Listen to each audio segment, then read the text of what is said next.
దేశ ఆర్థిక వ్యవస్థలో అత్యంత కీలకమైనటువంటి ధరల పెరుగుదల ఉన్నప్పుడు కొనుగోలు శక్తి తగ్గిపోతుంది, ఓపిక తగ్గిపోతుంది, ఆర్థిక స్థిరత్వం తగ్గుతుంది, దాని ఇంపాక్ట్ ఆర్థిక వ్యవస్థ మీద ఉంటుంది.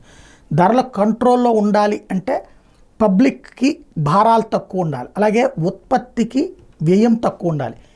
నువ్వు రవాణా వ్యయం ఎక్కువ ఉంటే కనుక ధర పెరుగుదల మీద దాని ఇంపాక్ట్ ఉంటుంది. ఫర్ ఎగ్జాంపుల్ ఇప్పుడు పెట్రోల్ డీజిల్ రేట్లు ఎక్కువైతే ఆ సరుకులు రవాణా చేసేటప్పుడు ఆ కాస్ట్ పెరుగుతుంది కదా, ఆ వార ధర పెరుగుతుంది, ఆ వార భరించలేము.